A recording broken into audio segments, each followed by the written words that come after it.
Hello friends, welcome back to this channel.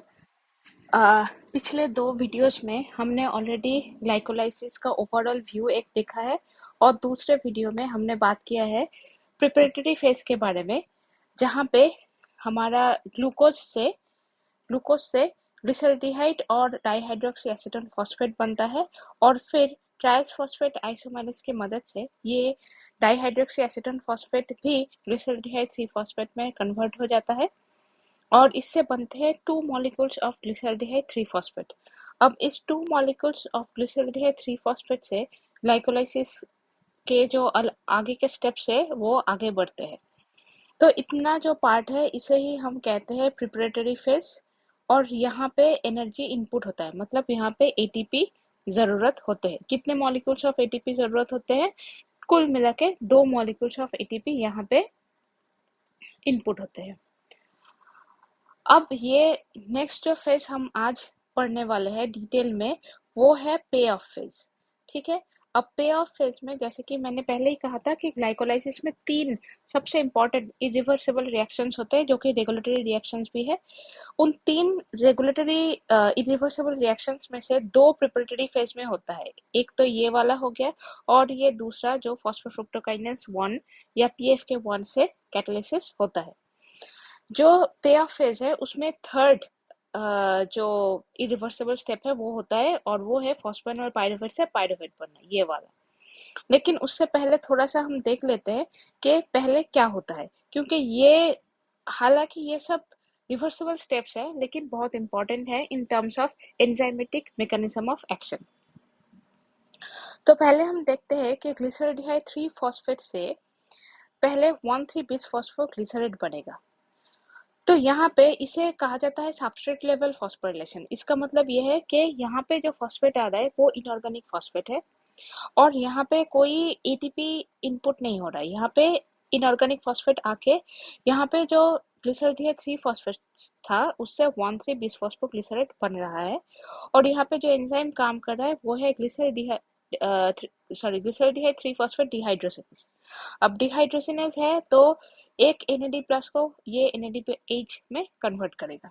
ठीक है। Dehydrogenase का काम ही यही होता है कि FAD को FADH2 में कन्वर्ट करे, NAD प्लस को NADH में कन्वर्ट करे, NADP प्लस को NADPH में कन्वर्ट करे।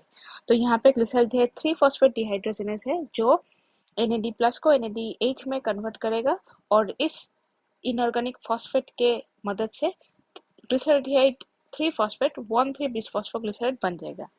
यहाँ से एक चीज याद रखना बहुत जरूरी है, क्योंकि यहाँ पे ग्लिसरल्डिहाइड 3 फॉस्फेट 2 मॉलिक्यूल्स का बना है, तो आगे जाके जो भी रिएक्शंस होंगे वो 2 मॉलिक्यूल्स के बेसिस पे होंगे। ठीक है। सब कुछ यहाँ पे 2 मॉलिक्यूल ही बनेगा, मतलब कि एक ग्लूकोज मॉलिक्यूल से 2 मॉलिक्यूल्स ऑफ पाइरूवेट बनेंगे। यहाँ पे एक ग्लूकोज मॉलिक्यूल था, यहाँ पे एक ग्लूकोज 6 फॉस्फेट था, यहाँ पे एक फ्रुक्टोज 6 फॉस्फेट था, यहाँ से एक फ्रुक्टोज 1,6 बिस फॉस्फेट आया, यहाँ पे हाइड्रोक्सी एसीटोन फॉस्फेट एक आया था, ग्लिसरल्डिहाइड 3 फॉस्फेट एक आया था, फिर ये डाइहाइड्रोक्सी एसीटोन फॉस्फेट ग्लिसरल्डिहाइड में कन्वर्ट हो गया और यहाँ से बन गए 2। तो अब से हम जो भी मान के चलेंगे वो मानेंगे कि 2 मॉलिक्यूल्स का बन रहा है। ठीक है।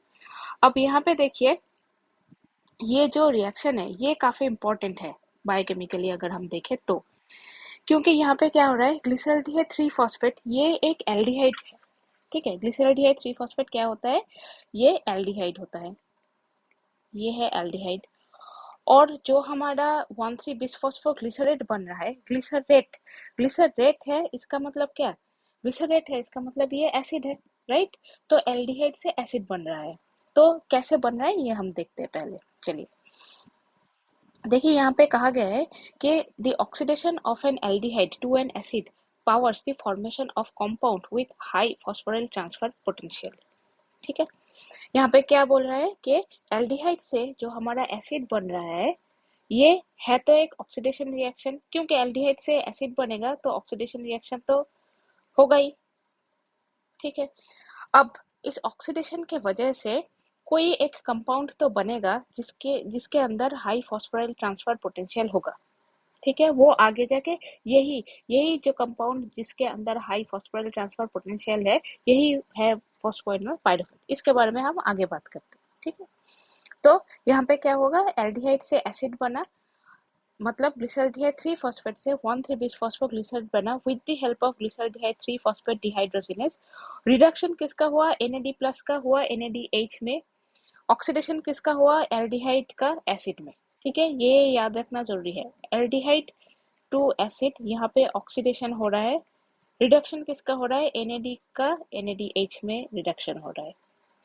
ठीक है, तो कुल मिला के हम ये कह सकते हैं कि this is basically oxidation reduction reaction. Oxidation reduction reaction. ठीक है, इतना आप लोगों को समझ में आ गया होगा। अच्छा चलिए देखिए, ये जो प्रोसेस होता है ग्लिसरॉल्डिहाइड 3 फॉस्फेट से, ये ग्लिसरॉल्डिहाइड 3 फॉस्फेट है। ग्लिसरॉल्डिहाइड 3 फॉस्फेट से डाइहाइड्रोक्सी सॉरी 1,3-बिसफॉस्फोग्लिसराइड बनने का जो प्रोसेस होता है, ये डायरेक्टली एक स्टेप में कंप्लीट नहीं होता। इसके लिए इसके यहाँ पे एक इंटरमीडिएट आना जरूरी है।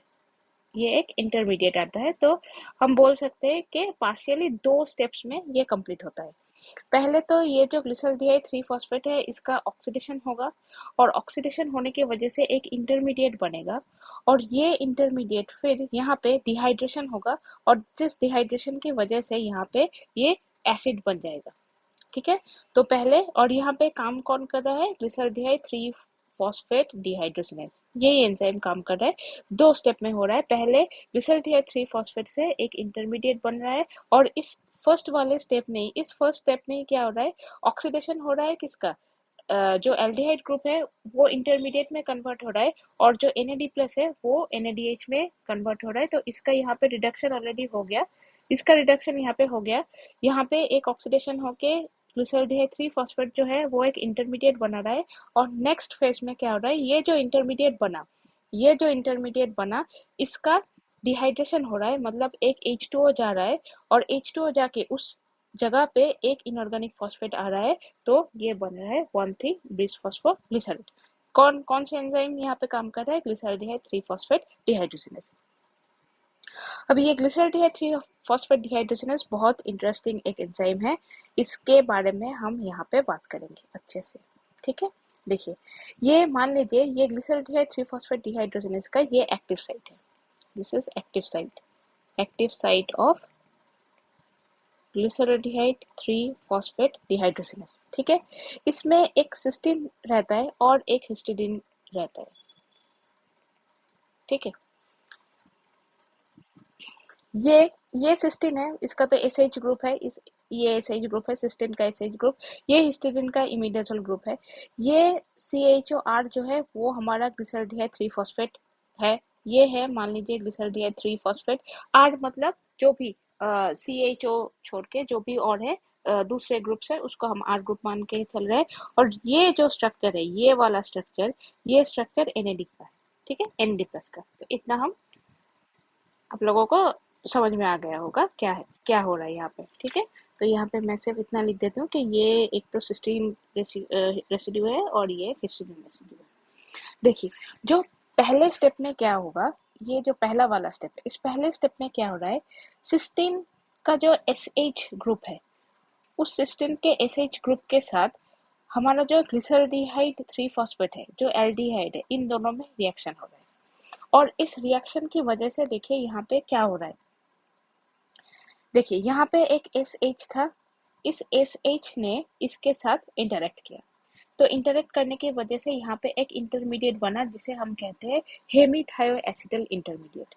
ठीक है, ये H ये H कहाँ पे जाएगा, ये H यहाँ पे ट्रांसफर हो जाएगा इस O के साथ। देखिए यहाँ पे क्या हुआ, ये जो H था सिस्टीन का, जो ब्लैक कलर का H था, ये H अभी यहाँ पे आ गया है।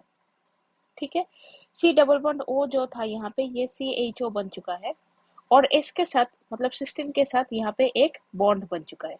तो ये हो गया हमारा हेमीथियोएसिटल इंटरमीडिएट। और फिर नेक्स्ट स्टेप में क्या हो रहा है, नेक्स्ट स्टेप में ये जो हमारा NAD+ था, ये हमारा NAD+ था, ये NAD+ NADH में कन्वर्ट हो रहा है। कौन सा हाइड्रोजन ले रहा है, ये एल्डिहाइड से, मतलब ग्लिसरॉल्डिहाइड से ये वाला पिंक वाला हाइड्रोजन ये यहाँ पे ले रहा है। ठीक है, और यहाँ पे जो H जो सिस्टीन से आया था उसके साथ कौन इंटरेक्ट कर रहा है, उसके साथ अभी इंटरेक्ट कर रहा है हिस्टीडीन का जो इमीडिएचल ग्रुप है वो। ठीक है, हिस्टीडीन का इमीडिएचल ग्रुप इसके साथ इंटरेक्ट करके यहाँ पे NH बन गया, यहाँ पे NAD प्लस था, यहाँ पे NADH बन गया। ये H कहाँ से आया, ये H आया हमारे ग्लिसरॉल्डिहाइड 3 फॉस्फेट से। यहाँ पे जो H आया ये कहाँ से आया, ये आया सिस्टीन से, क्योंकि सिस्टीन का हम ब्लैक से दिखा रहे हैं। ठीक है, सिस्टीन का ब्लैक से दिखा रहे हैं, तो ये जो H आया ये सिस्टीन से आया, ये जो H आया वो ग्लिसरॉल्डिहाइड 3 फॉस्फेट से आया। ठीक है, ये बन गया हमारा थायोएस्टर इंटरमीडिएट। थायोएस्टर इंटरमीडिएट, अब हमें पता है जब भी कोई थायोएस्टर ग्रुप लिंक बनता है, जब भी कोई थायोएस्टर लिंक बनता है उसमें एनर्जी बहुत ज्यादा होता है, एनर्जी बहुत ज्यादा होता है। क्यों, क्योंकि उसमें एक सल्फर ग्रुप भी तो रहता है। ठीक, अच्छा देखिए अभी यहाँ पे NADH तो बन गया, लेकिन नेक्स्ट स्टेप में क्या होगा, अगर NADH यहाँ पे बाइंड होके रहा तो ग्लिसरॉल्डिहाइड 3 फॉस्फेट और काम नहीं कर पाएगा, क्योंकि NAD plus glyceraldehyde 3 phosphate dehydrogenase के लिए बहुत इंपॉर्टेंट है। तो ये जो NADH यहाँ पे बना ये रिमूव हो जाएगा, ये रिमूव हो जाएगा और कोई एक नया न्यू NAD प्लस यहाँ पे आ जाएगा। तो यहाँ पे यही दिखाया गया है कि एक नया NAD प्लस आके इस पुराने NADH जो यहाँ पे बाइंड होके था उसको रिमूव कर रहा है। ये ग्रीन कलर का NAD प्लस यहाँ पे फिर से आ गया। यहाँ पे हिस्टिडीन NH फॉर्म में है अभी भी, ये इमीडिएचल ग्रुप इसके खुद के फॉर्म में अभी तक कन्वर्ट नहीं हुआ, क्योंकि अगर खुद के फॉर्म में आता तो यहाँ पे N हो जाता। ठीक, यहाँ पे N हो जाता, लेकिन ये अभी भी NH फॉर्म में है और यहाँ पे थायोएस्टर इंटरमीडिएट यहाँ पे अभी भी बना हुआ है। इसके बाद होगा फॉस्फोराइलेशन। फॉस्फोराइलेशन की वजह से क्या होगा, एक ऑर्थोफॉस्फेट, ये इनऑर्गेनिक फॉस्फेट है तो इसे हम ऑर्थोफॉस्फेट भी कह सकते हैं, क्योंकि इसमें एक ही फॉस्फेट ग्रुप है, ऑर्थोफॉस्फेट। और ये हमेशा याद रखिएगा कि ये इनऑर्गेनिक फॉस्फेट है, ये कोई ऑर्गेनिक फॉस्फेट नहीं है। ठीक है, ATP या GTP से ये नहीं आ रहा है, ये इनऑर्गेनिक फॉस्फेट है।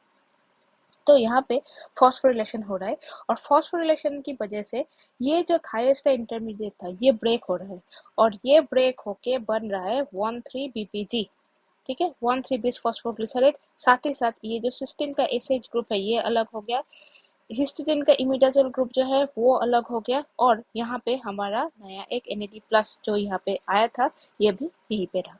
तो इस तरह से पहले क्या हो रहा है, देखिए पहले क्या हो रहा है, पहले साइड में तो मतलब पहले रिएक्शन में तो सिर्फ क्या हो रहा है, एक हेमीथियो एसिटल इंटरमीडिएट बन रहा है और फिर इस हेमीथियो एसिटल इंटरमीडिएट का ऑक्सीडेशन हो रहा है तो थायोएस्टर इंटरमीडिएट बन रहा है। साथ ही साथ NADH में कन्वर्ट हो रहा है। फिर ये NADH रिप्लेस हो रहा है किससे, one new molecule of NAD plus and after that phosphorylation is happening in which form, thioester intermediate. Phosphorylation हो रहा है थायोएस्टर इंटरमीडिएट का जिससे 1,3-BPG बन रहा है। ठीक है, तो ये ग्लिसरॉल्डिहाइड 3 फॉस्फेट से क्या बन रहा है, 1,3-बिस फॉस्फोग्लिसरेट, किसके मदद से, ग्लिसरॉल्डिहाइड 3 फॉस्फेट डिहाइड्रोजनेस। यहाँ पे दो इंटरमीडिएट बन रहे हैं, एक इंटरमीडिएट का नाम है हेमीथियो एसिटल, हेमीथियो एसिटल, फिर ये इंटरमीडिएट है, ये एक इंटरमीडिएट बन रहा है।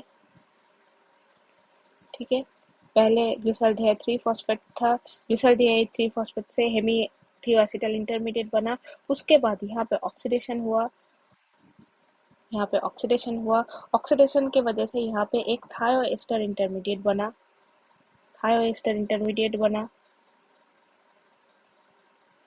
और यहाँ पे NADH भी बना, यहाँ पे NAD प्लस था। ठीक है, NAD था, NAD प्लस किस में था, ग्लिसरॉल्डिहाइड 3 फॉस्फेट डिहाइड्रोजनेस, ये कोफैक्टर का काम करता है। ग्लिसरॉल्डिहाइड 3 फॉस्फेट डिहाइड्रोजनेस का कोफैक्टर कौन, NAD प्लस। ठीक है, ये NADH बना, फिर ये NADH रिप्लेस हो गया किससे, one new molecule of NAD plus और उसके साथ यहाँ पे क्या हुआ, एक ऑर्थोफॉस्फेट ग्रुप आया, तो ये थायोएस्टर इंटरमीडिएट जो है इसका फॉस्फोरिलेशन हुआ और ये बन गया 1,3-बिस फॉस्फोग्लिसरेट। ठीक है, इतना याद रहेगा आपको। ठीक, चलिए अब देखिए यहाँ पे जो फ्री एनर्जी चेंज है, अब एंजाइम का काम ही होता है कि रिएक्शन का जो फ्री एनर्जी चेंज है उसे कम करना। ठीक है, तो देखिए यहाँ पे कैसे कम हो रहा है, ये जब यहाँ पे एसिटाइल फॉस्फेट फॉर्मेशन हो रहा है, तो यहाँ पे डेल्टा जी जो है ये काफ़ी बड़ा है, बहुत लार्ज डेल्टा जी है। और ये डेल्टा जी अगर लार्ज हो, पॉजिटिव एंड में हो, तो ये अच्छा नहीं है, ये थर्मोडायनामिकली अनफेवरेबल बन जाता है।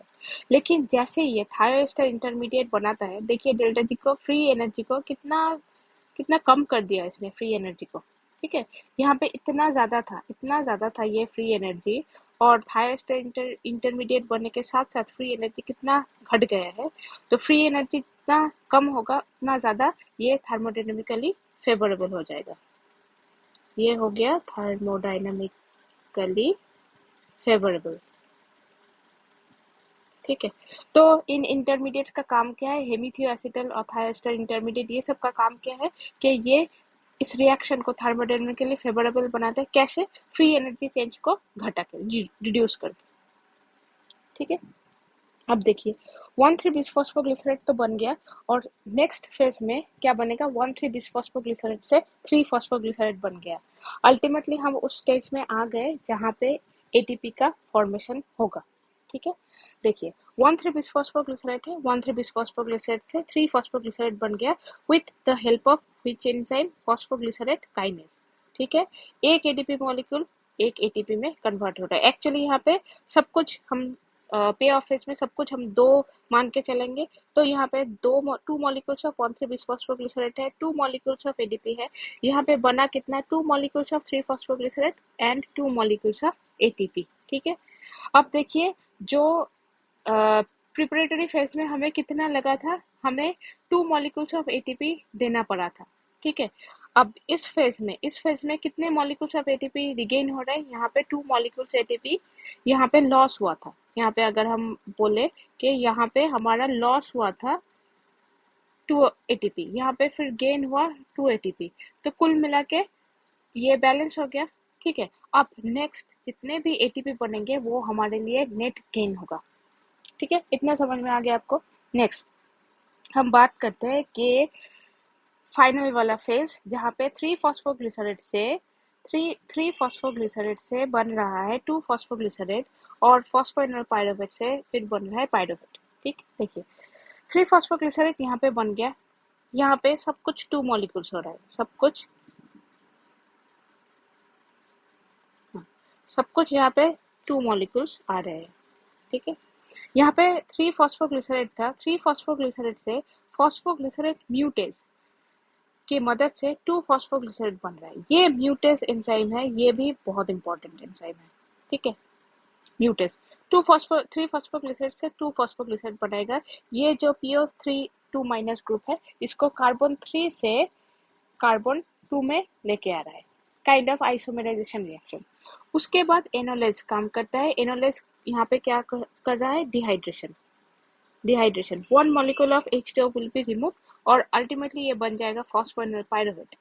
फॉस्फोइनोल पायरुवेट यहाँ पे देख सकते हैं, यहाँ पे फॉस्फोइनोल पायरुवेट का एक डबल बॉन्ड है, डिहाइड्रेशन की वजह से ये डबल बॉन्ड बन गया।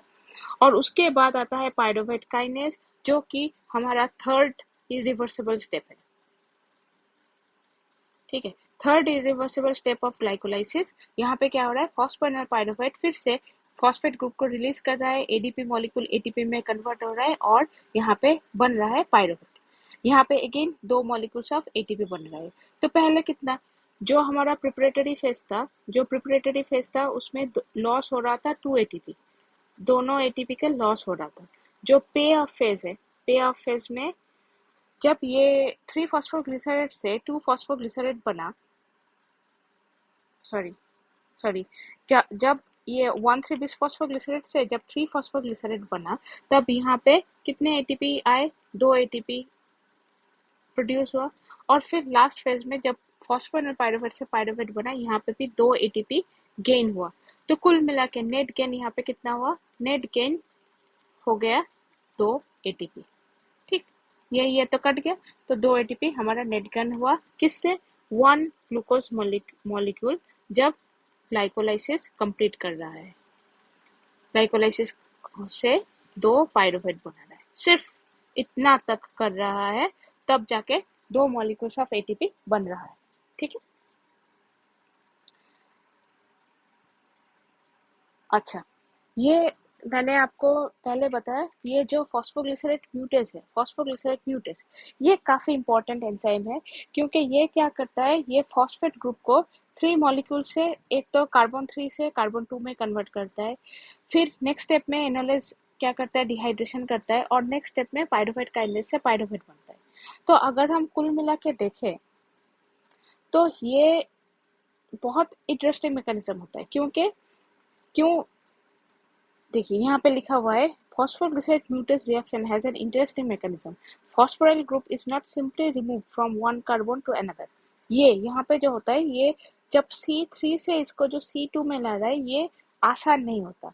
उसके लिए इसे फिर से एक इंटरमीडिएटरी स्टेप्स से गुजर के 2-फॉस्फोग्लिसरेट बनाना पड़ता है, और उस इंटरमीडिएटरी फेज में 2,3 बिसफॉस्फोग्लिसरेट बनता है। ठीक है, देखिए कैसे होता है। एंजाइम जो हमारा फॉस्फोग्लिसरेट म्यूटेज है, फॉस्फोग्लिसरेट म्यूटेज अगर उस एंजाइम को हम ऐसे मान ले, ये फॉस्फोग्लिसरेट म्यूटेज मान ले, तो यहाँ पे इसके एक्टिव साइट पे एक हिस्टिडीन रहता है। मान लीजिए कि ये एक्टिव साइट है, ठीक है, ये एक्टिव साइट है, और इसके अंदर इस एक्टिव साइट में एक इम्पॉर्टेंट रोल प्ले करता है हिस्टिडीन। हिस्टिडीन, ठीक है, ये हिस्टिडीन ज्यादातर जब एक्टिवेट रहता है तब ये फॉस्फोराइलेटेड रहता है। ठीक है, तो इसीलिए इसको कहा जाता है enzyme histidine phosphate. Phosphate enzyme histidine phosphate मतलब एंजाइम के एक्टिव साइट पे एक हिस्टिडीन है, और ये हिस्टिडीन फॉस्फोराइलेटेड कंडीशन में है। एंजाइम हिस्टिडीन फॉस्फेट के साथ जब 3-फॉस्फोग्लिसरेट बाइंड होता है, यहाँ पे आके मान लीजिए ये 3-फॉस्फोग्लिसरेट आके बाइंड हो गया, इससे क्या बनेगा, इससे बनेगा एंजाइम हिस्टिडीन प्लस 2,3-बिसफॉस्फोग्लिसरेट। ये 3-फॉस्फोग्लिसरेट था, ये जो फॉस्फेट ग्रुप है, ये फॉस्फेट ग्रुप अब इसमें चला जाएगा। ठीक है, इसमें चला जाएगा, और इससे जो बनेगा वो है 2,3-बिसफॉस्फोग्लिसरेट, और एंजाइम के साथ हिस्टिडीन अलग से रहेगा। ठीक है, उसके बाद क्या होगा, जब एंजाइम हिस्टिडीन और 2-फॉस्फोग्लिसरेट एक दूसरे के साथ काम करेंगे, ठीक है, एंजाइम हिस्टिडीन और 2-फॉस्फोग्लिसरेट जब एक दूसरे के साथ रिएक्शन करेंगे, फिर से ये एंजाइम हिस्टिडीन फॉस्फेट बन जाएगा, फिर से ये एंजाइम के साथ हिस्टिडीन और फॉस्फेट बन जाएगा, और ये फॉस्फेट कौन सा फॉस्फेट होगा, 2,3-बिसफॉस्फोग्लिसरेट में से ये अब थर्ड वाले फॉस्फेट को लेगा और यहाँ से 2-फॉस्फोग्लिसरेट बना देगा। ठीक है, तो अल्टीमेटली 3-फॉस्फोग्लिसरेट से 2-फॉस्फोग्लिसरेट ऐसे बनता है। चलिए मैं और थोड़ा सिंपल से आप लोगों को दिखाती हूँ।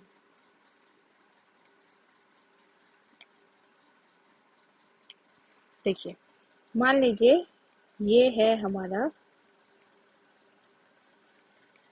फॉस्फोग्लिसरेट म्यूटेज। ठीक है, ये है इसका एक्टिव साइट, ये इसका एक्टिव साइट है, और इस एक्टिव साइट में कोई तो एक हिस्टिडीन बैठा हुआ है, और इस हिस्टिडीन के साथ एक फॉस्फेट ग्रुप अटैच्ड है। ठीक है, अब दूसरे कलर से दिखाती हूँ। ये है, मान लीजिए ये है हमारा 3-फॉस्फोग्लिसरेट, ये आएगा और यहाँ से इसके साथ इंटरेक्ट करेगा। ठीक है, जैसे इसने इसके साथ इंटरेक्ट किया तो क्या हो जाएगा, हमारा जो एंजाइम है, इन दोनों ने इंटरेक्ट किया तो हमारा जो एंजाइम है,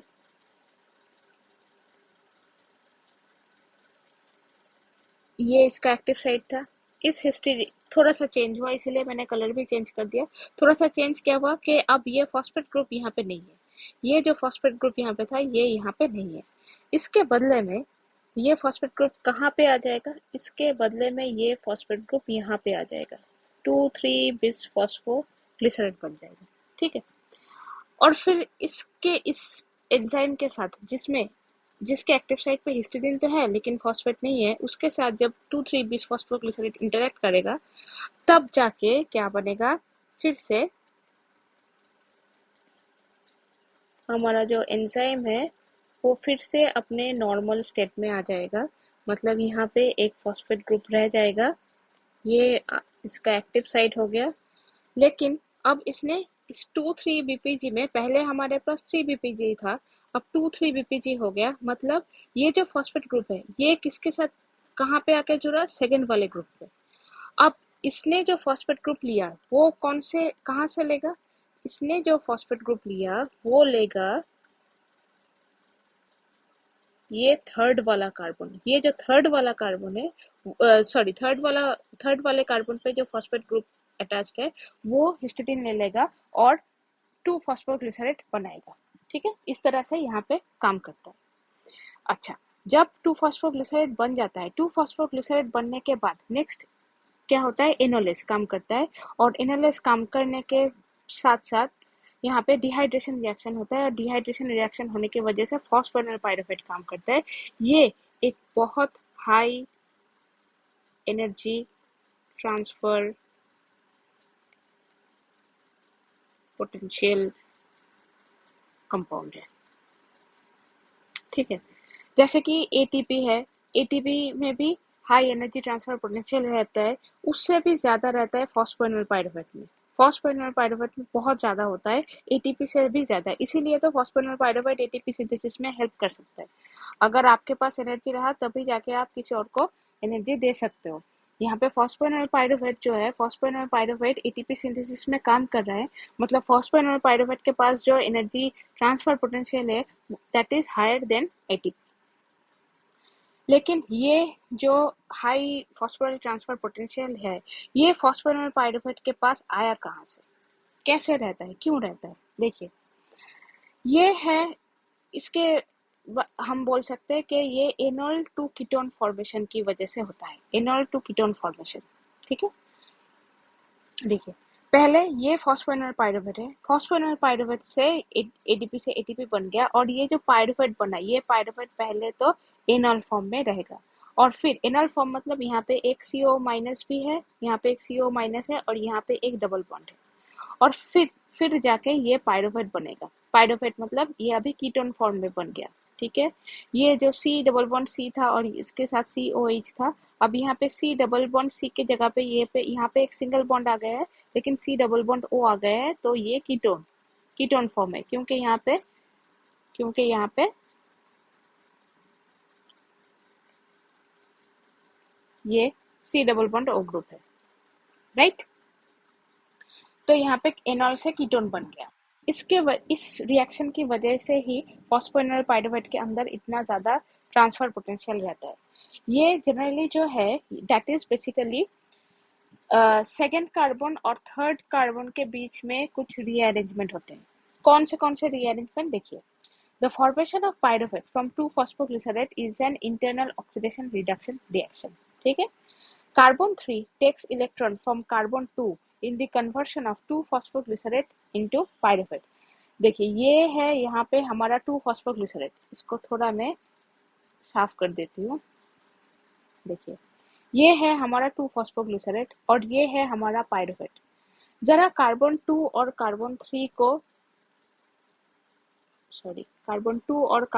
को देखिए, यहाँ पे जो कार्बन 2 है और यहाँ पे जो कार्बन 2 है, कौन सा ज्यादा ऑक्सीडाइज्ड है, यहाँ का कार्बन 2 और यहाँ का कार्बन 2, कौन सा ज्यादा ऑक्सीडाइज्ड है, ये वाला, obviously this is more oxidised.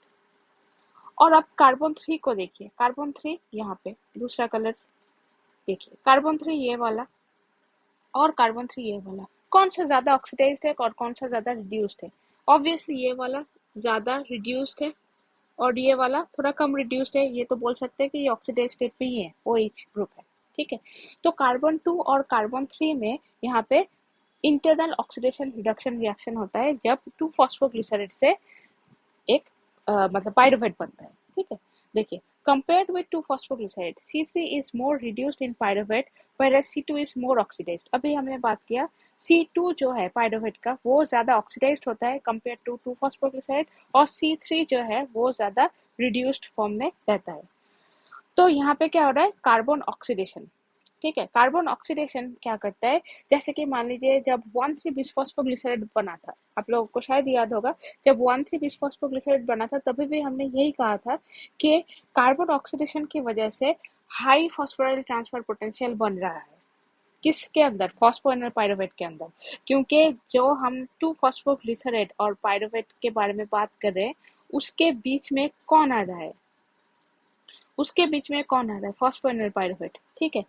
2-फॉस्फोग्लिसरेट और पाइरुवेट में जो इंटरनल ऑक्सीडेशन रिएक्शन चल रहा है उसके वजह से ये जो फॉस्फोएनल पाइरुवेट है, इस फॉस्फोएनल पाइरुवेट में जो एनर्जी ट्रांसफर पोटेंशियल है ये बहुत बढ़ रहा है।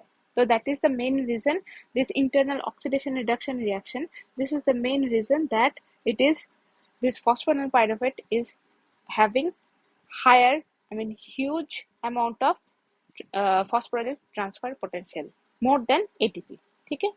तो इतना हो गया हमारे पास ग्लाइकोलाइसिस के पे ऑफ फेज, ठीक है। पे ऑफ फेज आई थिंक सारे एंजाइम्स, मोर और लेस सारे एंजाइम्स हमने कवर कर लिए, हमने ग्लिसरॉल्डिहाइड 3-फॉस्फेट डिहाइड्रोजनेस अच्छे से कवर कर लिया। काइनेज के बारे में बताने का तो कोई मतलब नहीं बनता, सबको पता है काइनेज है तो एडीपी से एटीपी बनेगा। म्यूटेस के बारे में हमने बताया, उसके एक्टिव साइट के बारे में हमने बात किया, और पाइरुवेट काइनेज के बारे में, फॉस्फोएनल पाइरुवेट में क्यों इतना ज़्यादा पोटेंशियल रहता है, हाई एनर्जी ट्रांसफर पोटेंशियल रहता है, इसके बारे में बात किया। और पाइरुवेट काइनेज अगेन एडीपी से एटीपी बनाएगा और इससे हमें दो मॉलिक्यूल ऑफ पाइरुवेट मिल गया। तो आई होप कि ओवरऑल ग्लाइकोलाइसिस और ग्लाइकोलाइसिस के जितने भी एंजाइम्स हैं ये अब तक आप लोगों को समझ में आ चुका होगा। अगर कोई क्वेश्चन है तो प्लीज कमेंट सेक्शन में बताइए, and thank you. Next video में मिलते हैं, बाय।